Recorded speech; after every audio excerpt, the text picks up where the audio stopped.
You've probably heard it a million times. Creatine is the secret to building muscle, or creatine is just a steroid in disguise. The internet is filled with myths and half-truths. So today, we're breaking down exactly what happens when you take creatine, and trust me, you're going to want to hear the truth. First things first, what exactly is creatine? Creatine is a naturally occurring substance in our muscles and brain. Most of the creatine in our bodies is stored in our muscle, and it's used as a quick energy source during high-intensity activities. In simple terms, creatine helps you lift heavier, sprint faster, and recover quicker. It's like giving your muscles an extra battery pack. So, you start taking creatine, what happens next? Well, one of the first things you'll notice is an increase in water retention in your muscles. Creatine pulls water into muscle cells, making them fuller and bigger. This is why some people see a quick increase in weight after starting creatine. It's not fat gain, it's water weight. But don't be fooled, this isn't a bad thing. This water retention helps increase muscle volume, leading to better pumps and potentially better muscle growth. Within the first few weeks, you'll start noticing strength gains. Creatine allows your body to regenerate ATP faster, meaning you can push out more reps and lift heavier weights. Studies show that taking creatine can increase strength and power by up to 15%. Now, let's get to the big question. Does creatine actually help you build muscle? The short answer is yes, but let's break it down. Creatine itself doesn't directly build muscle, but it allows you to train harder and recover faster. The more work you can put in at the gym, the more muscle you'll build over time. On top of that, creatine can increase protein synthesis, reduce muscle breakdown, and improve cell signaling for muscle growth. So, when people say creatine builds muscle, they're talking about the cumulative effect of better workouts, faster recovery, and optimized muscle protein synthesis. Okay, so creatine sounds amazing, right? But what about side effects? Let's clear the air. The most common side effect is water retention, which we already covered. But the idea that creatine causes kidney damage or dehydration is a myth. Numerous studies have shown that creatine is safe for long-term use in healthy individuals. However, if you have pre-existing kidney conditions, always consult with a healthcare professional. And remember, hydration is key. Drink plenty of water when you're taking creatine to help your body process it effectively. Another big question people often ask is whether they should cycle creatine or take it consistently. Some people believe that cycling, taking creatine for a few weeks, and then stopping for a while helps maintain effectiveness and prevents your body from getting used to it. But what does science say? Well, research shows that there's actually no need to cycle creatine. Your body doesn't build a tolerance to it. In fact, taking it consistently allows you to maintain higher levels of creatine in your muscles, which means more power and better performance over time. Consistent use is perfectly safe for most people, and it keeps those strength and endurance gains steady. So, unless you're taking a break from training altogether or have a specific reason to stop, you're better off staying consistent with your creatine supplementation. It's all about building momentum and not losing the progress you've made.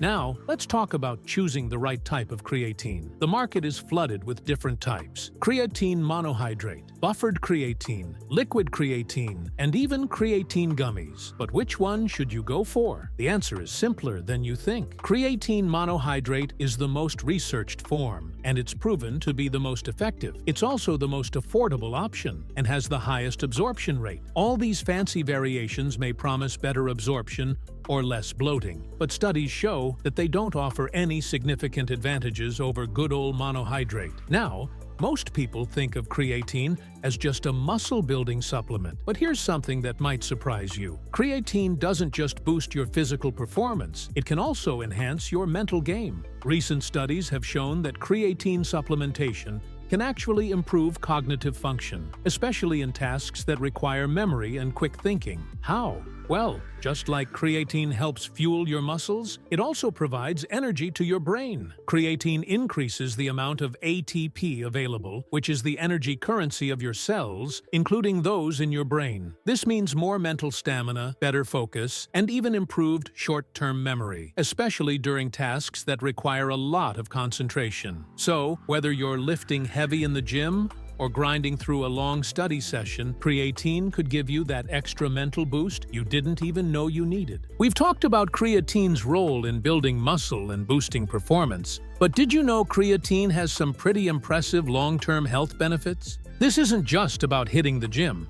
It could play a role in your health as you age. As we get older, our muscles naturally lose strength and mass. Studies suggest that creatine could help combat this muscle loss by maintaining muscle strength and improving recovery in older adults. Creatine helps support muscle maintenance, but that's not all. It's also been linked to better bone health, potentially reducing the risk of fractures as you age. And then there's the potential impact on brain health. Remember when we talked about creatine supporting cognitive function? Some research even suggests that creatine might help protect against diseases like Alzheimer's and Parkinson's. So whether you're 25 or 65, creatine isn't just a short-term supplement for the gym. It could be a lifelong tool to support your overall health, muscle, bone, and brain included. One of the biggest misconceptions about creatine is that it makes you look bloated, puffy, and just full of water weight. And yeah, we've all heard the myth that creatine makes you retain water. But let's break that down. Is it true? Well, yes and no. Here's the deal. When you take creatine, it does draw water into your muscles. But that's not a bad thing. In fact, this extra water inside the muscle cells can actually make your muscles look fuller,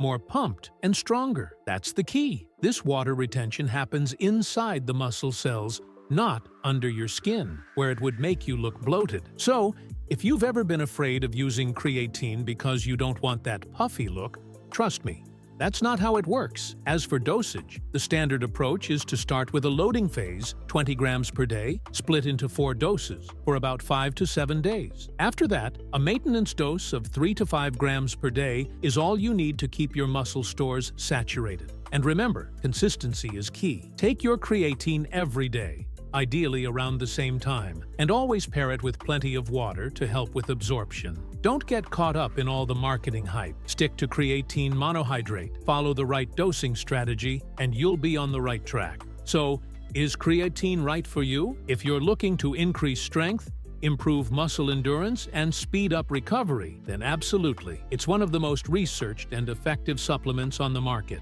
But if you're just starting your fitness journey, focus on getting your diet, training, and recovery right first. Supplements like creatine should enhance a solid foundation, not replace it. Remember, there's no magic pill for fitness success. It's all about consistency, hard work, and smart choices. So, now you know the truth about creatine, what it does, how it works, and whether it's right for you. If you're serious about taking your performance to the next level, creatine could be a game changer. If you found this video helpful, hit that like button and subscribe, and drop a comment below. Are you using creatine or thinking about starting?